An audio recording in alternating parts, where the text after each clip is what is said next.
Okay, a caregiving ministry. A little bit about myself. I'm Valerie Miller. I am married to my husband, John, for 34 years this year. I have 2 children. Thought I had the perfect, wonderful, God-planned life. We had a great church, a great family, 2 kids, a house and a car. We're set. That's when God likes to start teaching you things that you hadn't planned on learning. My mother passed away suddenly in 1995, and at that point I had to start caring for her mother, my grandmother, who lived with them. She did not want to move with her sons in Michigan or Ohio because her doctor was here. So I took care of her, ended up taking care of my father and both my in-laws. At one point I had my father downstairs and my mother-in-law upstairs, and both of them had a bell. That's when I learned most of my lessons. And I tell folks, it took me 17 years of caregiving for God to teach me everything I needed to learn because I'm such a slow learner. So, caregiving ministry, who, when, where, and why. The definition of caring by Webster is a person who provides direct care as for children, elderly people, or the chronically ill. The principles of caregiving go across all generations, but my focus is primarily for the elderly, but I am going to talk about each stage and how we can help. What is the purpose of caregiving? It's to minister love to everyone else while giving God the work of changing my heart. And that's really what happened. God changed my heart through all of this. I've learned a lot of lessons that I probably would not have learned if I hadn't gone through this. So, tonight we're dealing with the church pastoral ministry. Why should the pastor be responsible for visiting and helping the caregivers? A physician treats the physical. The pastor treats the spiritual. Both address the emotional. So is there a biblical example? Why do we do anything? We do anything we do, it has to have a biblical foundation. Well, in Matthew 4:23 it says, "And Jesus went about all Galilee, teaching in their synagogues and preaching the gospel of the kingdom and healing all manner of sickness and all manner of disease among the people." He was interested in not just their spiritual well-being, but also their physical well-being. James 1:27, "Pure religion and undefiled before God and the Father is this, to visit the fatherless and widows in their affliction." James 5:14, "Is any sick among you? Let them call for the elders of the church and let them pray over him." Jesus cared for both the physical and the spiritual aspects of the people he loved and made. So, who do we need to care for? The elderly, of course, comes to mind first. Widows and widowers, young mothers, college students, and the hospitalized. When? Let's start with the hospitalized.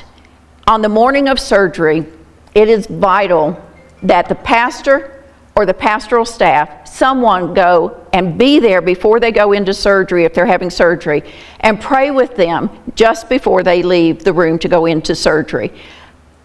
If you do that, don't delay the transport team or the nurses that need to do their duty. When John's mother was in the hospital and had her surgery, that was the one thing she wanted. She wanted the pastor there to pray with her. And hospitals are scary places to begin with. And even for me, I'm fine if it's someone else, but if it's my family, I want the pastor there too. After the patient leaves for surgery, stay briefly with the family and then make arrangements for someone. The pastor doesn't have to stay, or the pastoral staff doesn't have to stay the whole time while the patient's in surgery, but have someone there with the family or checking on the family periodically to find out how things are going, just so they know that you continue to care. End of life. Be familiar with medical terminology. In our second session, we're going to get into some medical terminology. the people that are there in the hospital, they want their doctor and they want their pastor. The doctor better understand medical terminology, and the pastor needs to understand medical terminology as well. Pray with the patient. Whether or not they're responsive or not at the end of life, the last sense to go is the sense of hearing. They may not have their eyes open, they may not see, they may not be able to speak, but they can still hear. So pray with them, even if they're not responsive. And always support the family in the decisions that they make. Any decision that is made by the family, you need to support it. As I was researching and talking with people, this is a statement that came up. Unasked for advice or opinion is unwanted advice or opinion. And that can go to a lot of different areas of life. But I had one gentleman, one pastor family, came and told me that his wife was in a car accident, and she was brain dead. There was no hope of recovery. There was absolutely nothing, no chance of recovery. And they made the decision, the husband had to make the decision, sign the papers to turn off life support, and she died very quickly. The pastor was talking with him after it happened, and he said, "Oh, I don't think I could have ever done that." The gentleman to this day is terrified that he killed his wife, and just because of that one careless comment, "I don't think I could have ever done that." Pastor didn't mean it the way he took it, but we have to be so careful how we support those that are in those situations. Every life decision is critical for the family to make. Pastoral staff is there to support. And I know that there are probably lots of comments and thoughts that could go into that, and we'll save those for later. A pastoral visit means that God still cares, or someone remembers me. A pastoral visit should bring a sense of calm to both the patient and the family. I have seen, in our time, we've seen many different pastors come and go, not in the church, but at the hospital. There are interesting pastors out there of all shapes and stripes and conditions. There are very loud pastors. There are very soft pastors. There are pastors that fly in and fly out, and you think, who was that? Did the pastor just come, or did I miss it? The visit should consist of a greeting, an introduction to the family if they're not known, and a short prayer. We've also seen this, where the prayer is an entire plan of salvation and message for 20 minutes at the bedside of the patient.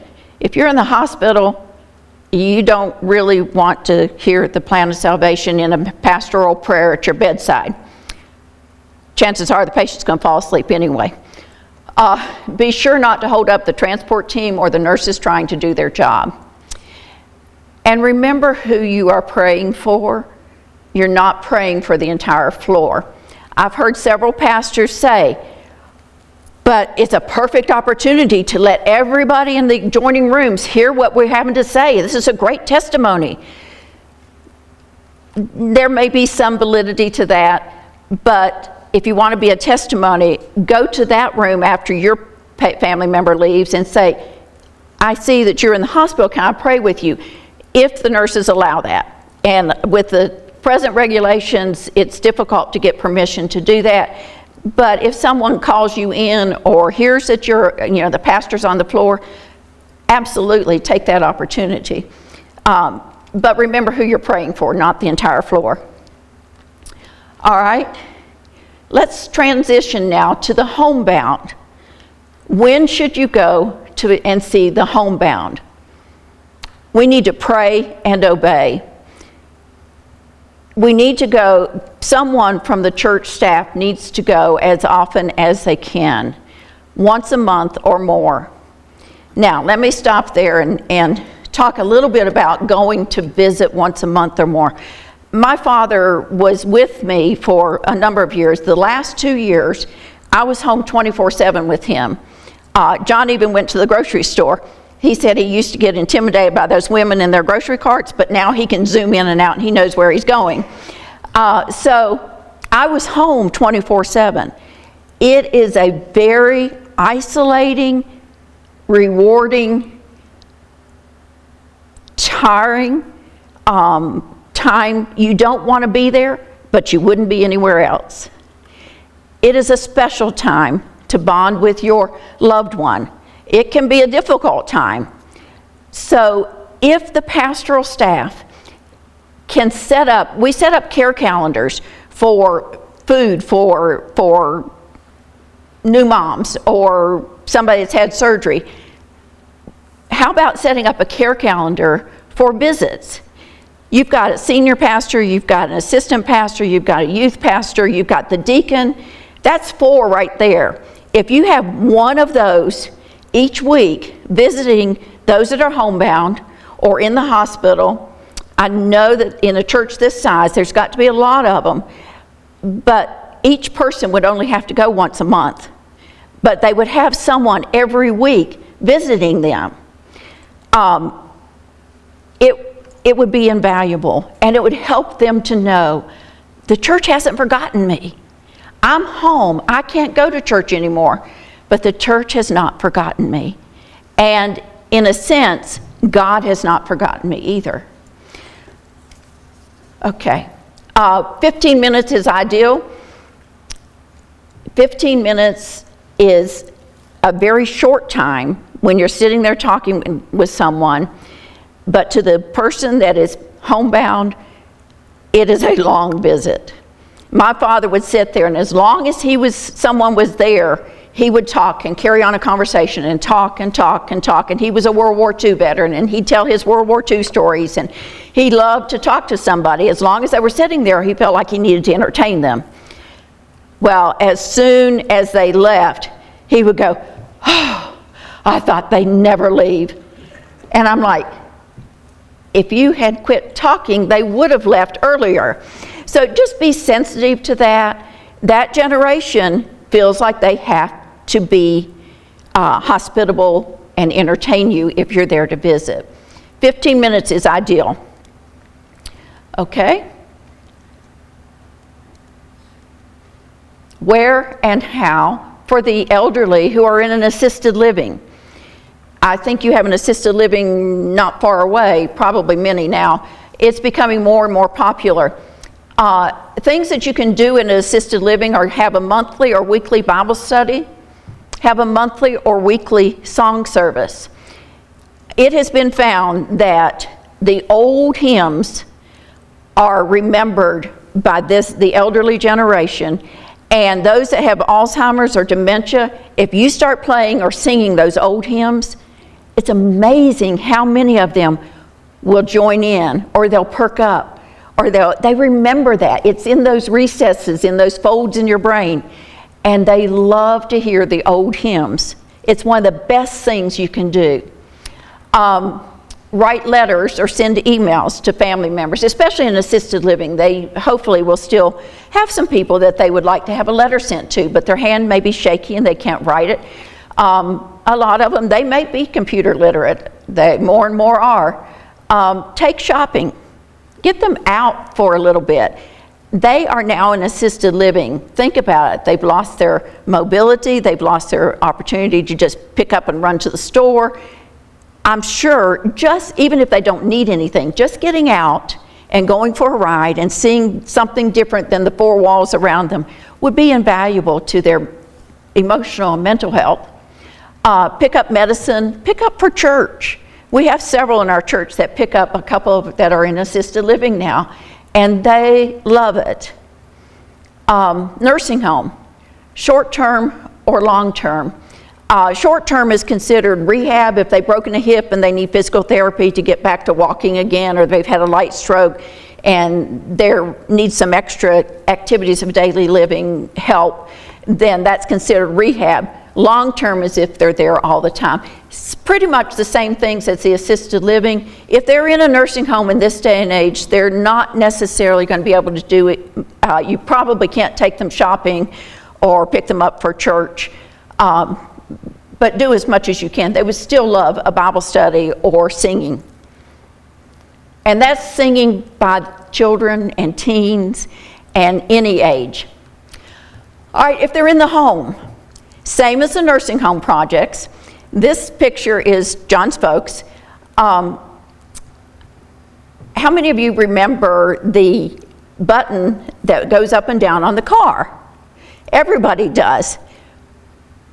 The cars nowadays are all electronic. So there's a lock and an unlock button that's electronic. I was coming home from town and I saw my in-laws parked on the opposite lane going into our subdivision and a police car behind them, and I thought, oh no, what have they done? And I stopped and I rolled the window down and I said, those are my in-laws, is everything okay? And the policeman looked so relieved. He said, their car died, they can't figure out how to unlock the door. It took a little while for me to, it was hot, they were starting to get heat exhaustion, and I finally convinced them, pull that little button. Make sure that all your elderly people that drive or are in a car know that you can manually lift that little button up if the electricity goes off. Who knew? Who thought about it? If it hadn't happened to them, I wouldn't have thought about it. Sit for a specified amount of time so the caregiver can get out of the house. One day, John knew that I was starting to really need a break. And so he gave me some money and said, go shopping. And I was like, yes. So I got in the car and I started off down the road. I got about 10 minutes away, and I've never before or since had a panic attack, but that's the only way I can describe it. I started thinking, I shouldn't be doing this. Why am I leaving Dad? I shouldn't be going to shop. What if something happens to Dad while I'm gone? And then the Lord very graciously and very kindly, Holy Spirit said, finally, my brethren, whatsoever things are true. And I thought, what's true? Well, my husband's a physician. I think he can handle whatever might happen while I'm gone. Whatsoever things are honest and pure and lovely. It was lovely for him to give me some money and tell me to go shopping. And so I calmed down, and I did have some time away, and I came back and had a great time. And I was ready to get back into the daily, hourly grind of taking care of my loved one. So anytime that you can go, we have several in our church now that are husbands are caring for their wives with one with dementia, one with not, but can't get out. And they formed a men's club, and they get someone to come and sit with their wives, and they all go have breakfast or lunch together once a week. It's wonderful for them. They need that. Offer to cook with the caregiver. I would have loved to have someone come in and say, I would like to come in and fix some meals for you to put in the freezer. I'll bring this, can you get this, and we'll cook together, and make sure you clean up afterwards. But I would have loved to have had someone come in, not just for the food, but for the fellowship. I would have loved to have had that. Now, one thing, talking about food, if you cook for if it's for an elderly person, I know that you all have a food pantry here where you've made some meals. 8x8 pans will serve John and I at least 4 meals. An 8x8 is a lot of food for 1 or 2 people. For the elderly people, it would probably be 8 or 10 meals out of that one 8x8 pan. They don't do a lot of activity, they don't eat as much. So one suggestion is take that same meal that you were going to put in the 8x8 pan and put it in a muffin pan and freeze it. Then take that out of the muffin pan, put it in a Ziploc bag, label it, and put it in their freezer. That is the perfect size for an elderly person for their appetite. And wouldn't it be neat to have food in the freezer that they could get. My father, we got Meals on Wheels for him. That was not a good idea. He said, it's cardboard. It's nasty. In fact, one gentleman came to see him, and he always wanted something to eat. And so Dad said, you can get in the freezer and get some of those meals out. He quit coming to see him and asked for food.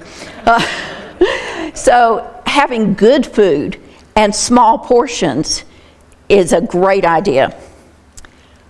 Okay, offer to start a Bible study with the caregiver or the caregivee.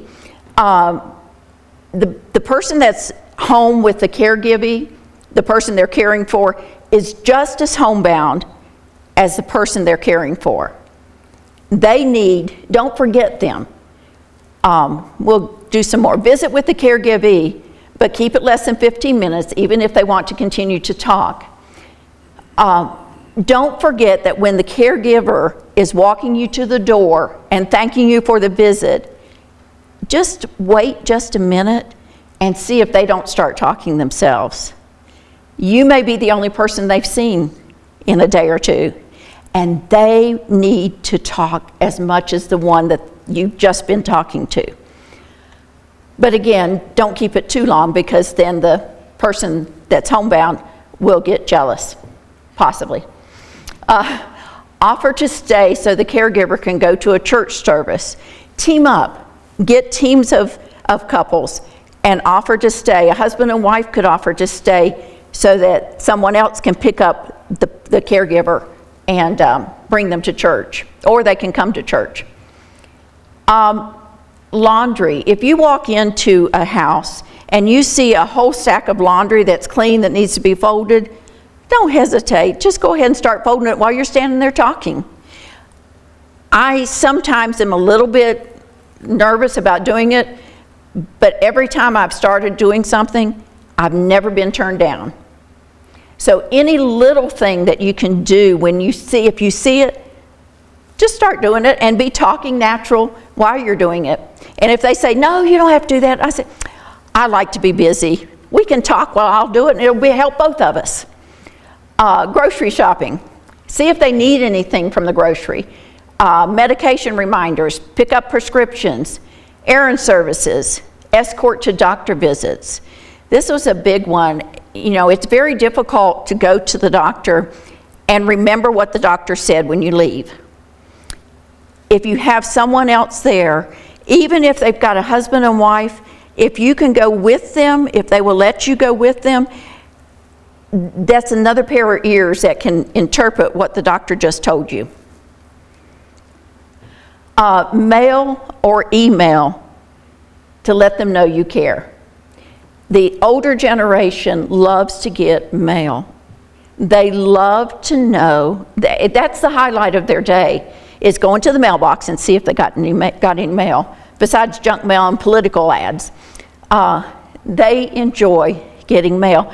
One of the things that we had our teenagers do, several times we've done it now, is I love to take pictures of flowers and different things. And so I would get the pictures printed.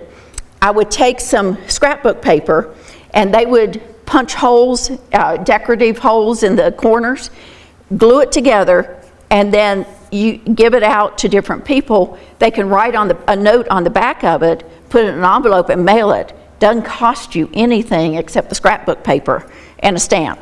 But it's a cheap way to get the teens involved with help with sending mail and getting letters ready to go to the senior adults. Where and how for widows. Visit the widows. Plan trips with them. Get several together and go, even if it's just to visit a museum or anything somewhere close by. Go to lunch, go to supper with them. Have cooking demonstrations in their home.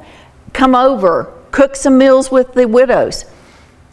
Help with decorating. I know that now John and I are empty nesters, and we love it. It's not all bad. But Christmas decorating is not what it used to be. and widows and widowers, it's a lot of work to get your house decorated for Christmas. Get a team. This is a great opportunity for the teenagers to go and minister and have a blast decorating somebody else's house for Christmas. Call them. My mother-in-law, I did not appreciate, would call me 2, 3, 4, 5 times a day. She'd always call and she'd say, "Hi, what are you doing?" My first response was, "It's none of your business." I think now, that was so wrong of me, and that was one of the lessons that I had to learn. She was lonely. She used to call Pastor and Elisa after they moved out here at Saturday morning at 6 o'clock. Every Saturday morning at 6 o'clock. She never could get the time difference right. It was only 8 o'clock. It was 8 o'clock. They should have been long up by her time clock. They're lonely. Call them. Sit with them in church. This is another thing that I learned just recently. We had a couple in our church that had been married 65 years. The wife died. The husband continued to come, and he would sit in about the second or third pew right over there. And I'm a good Baptist. I sit in the back right over there. And I didn't see what was going on. But the choir members, one of the college girls happened to notice. He would sit there by himself in his pew, and he would just cry the entire time. And nobody knew that except those that could see from the choir before they went down. Well, one week, one of the college girls went and sat beside him in the pew. And he told us later, he said it was like flipping a switch. It was as though God told him, "You're not alone. I still remember you." And I thought, we should have known that. We should have thought of that. But we didn't, but we do now. So anytime you have a widow or widower, sit with them in church. They've been 65, 50, 60 years with someone right beside them. It's hard to sit alone. Gift cards to local restaurants. This will be on every screen. Anytime that you could, my husband, I tease him, he doesn't take me out to eat unless somebody's giving us a gift card and he can give us a free meal. So anytime you can give a gift card to, even to do you have Wendy's out here? Even Wendy's. It's something that they feel like, oh, I've got a gift card. I can go out today. It gives them something to look forward to, something to do. Yard care and cleaning the house. This is a perfect opportunity. We've got senior adults that really need help, but they're too proud to ask for help. We've got a group of teenagers that need something to do besides play video games and watch TV and whatever. My 3 nephews and my niece all learned early how to cut grass. They all earned their entire college tuition cutting yards. And the niece, she cut grass also, but she also babysat. What a great opportunity to get the senior adults that need help. Ask them if they would mentor these boys that need training on how to cut grass, training on how to trim bushes, training, and would you mentor them? Great opportunity to get the 2 generations together. They're going to earn a job skill, and the senior adults are still going to feel valuable. They still have something to provide. Same goes for cleaning houses, washing windows. I have had several young girls in my house that I asked if they would come in and dust. I love to do, I can get everything done on the house, but I hate dusting. And my husband hates dusting. He loves to mop the floors and clean the floors, which is great. We both hate to dust. So I've had a couple of teen girls at different times come in and just dust. That's all I want them to do. I'm amazed at how many times I've had to tell them, when you dust, you pick it up, dust, and set it down. You don't just go in and around and say, oh, it's done. We need senior adults to mentor the teens so that they know and learn how to clean. And it's invaluable for them, for their future house. Okay, where and how for young mothers? Visit. Plan cooking, again, cooking together so that they can put freezer meals. I keep saying cooking because I don't cook a lot. I fostered a great storyline at church that I don't cook, so I never get asked to prepare meals because they know I don't cook. That's not, don't do what I do. Plan babysitting, play dates. Call them, but try to schedule and find out when their babies are napping so you don't wake the babies when you call. Work in the nursery. Encourage every age to work in the nursery. And I hear all the time, and I've been guilty of this. When I was young and had Joshua especially and Jennifer in the nursery, I was thinking I would go to church. It was my turn to work in the nursery. I'd be in there with my baby and a couple others, and I'd think, I could take care of my son at home. Why am I coming to church and doing the same thing when I could just be at home and do it? Now that I'm on the other end, I hear it all the time. I've been there, done that. Let the younger moms take care of those babies. We've got to have a balance somewhere. So how can you get the senior adults and the young moms and everybody in between to work in the nursery? Beg, coddle, whatever you need to do, tell them, yeah, you can do this. Ideally, put an older mom and a younger mom in the nursery together, and the older mom, if you can convince them and talk to them and tell them, you don't have to do anything but be a warm body in the nursery. I just need accountability and a warm body in the nursery. The younger mom will do the picking up and the lifting and all of that. Have them teach the younger moms to set a chair beside the older lady and have the child bring a book, and the mom can read to them. The mom can do all kinds of things if the younger mom understands that she can't lift and tug and pull, but she can sit there and read stories, and she can sit there and play cards. If you have a little table, get some matchbox cars and let them roll the cars back and forth across the table. They love that, and they'll never stop. The older mom can do that. Gift cards to local restaurants for moms. They would love that so they don't have to cook. All right, where and how for the college ministry? I feel like you all could teach me everything on that. Invite home to eat. Invite them to do their laundry.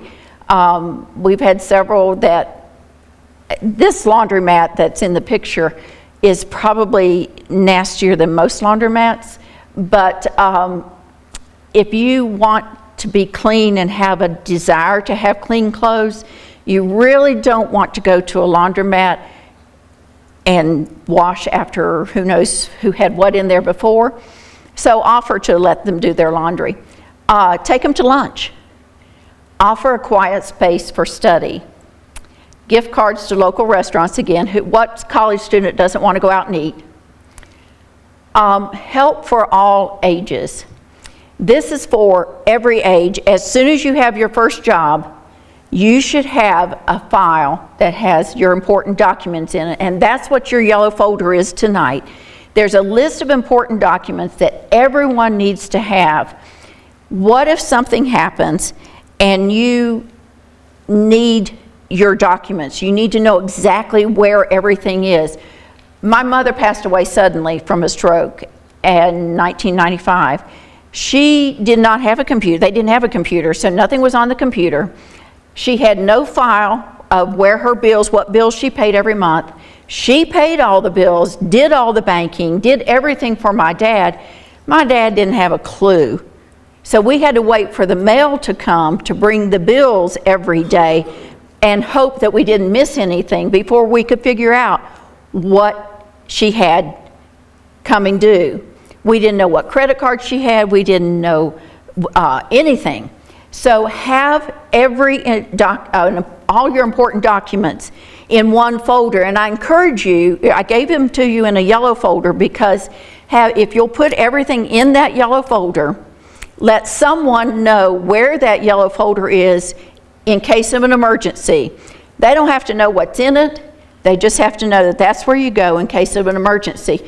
These are where all my important documents are. That includes a copy of your power bill, your light bill, any bill that you pay. Also have, for this younger generation, I'm showing my age, any computer passwords. Have them documented somewhere. And keep up with it, because they have to change every so often. But have a list of, and in that folder you can put your list of computer passwords. I had a couple of young men come up to me at a conference recently, and they said, "You are so spot on, but also have the password to get into the computer." Their mom had passed away, and they couldn't even get the computer booted up because it required a password. So just think about that. Help them put those documents on the computer if they desire, but they still need to be in a folder somewhere. Important phone numbers. I don't know, and you all may do this, I know our church does not, but every church member should have family members' phone numbers at the minimum. Possibly their family doctor and their family dentist, possibly. Every member of the church should have a file in the church office. If something happened and you can't reach the family, who do you call? How do you know who to call? I think of the church bus wreck where they were coming back from camp and all the teenagers and stuff.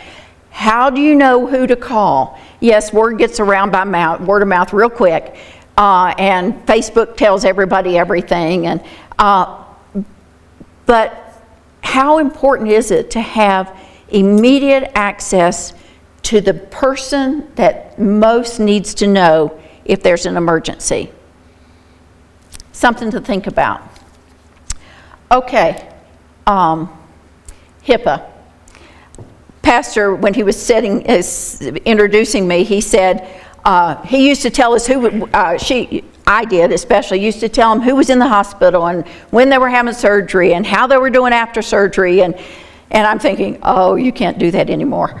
HIPAA stands for Health Insurance Portability and Accountability Act, or the Privacy Act. It is, every time you turn around, you'll hear that. Just remember, it basically means that anything you see or hear is private and cannot be repeated without express consent from the family or the patient. This includes asking for prayer corporately for a specific named person or request. You can get in trouble if you say, "Oh, so-and-so, I heard so-and-so went to the hospital." You have to have that person's permission to give a prayer request for them being in the hospital, or you're violating HIPAA. It goes against everything we as a church family do and have done for generations. But all it takes is one person saying, "I didn't give you permission to let everybody know I was in the hospital. Why did you do that?" And we hate lawyers. Hope nobody in here is one. But you hear a lawyer overhears that and you've got a lawsuit. It is becoming more and more of an issue, and people are jumping on it. We will stop right here and take a break, and then we're going to go into end-of-life care and have medical terminology and some things to understand about end-of-life care.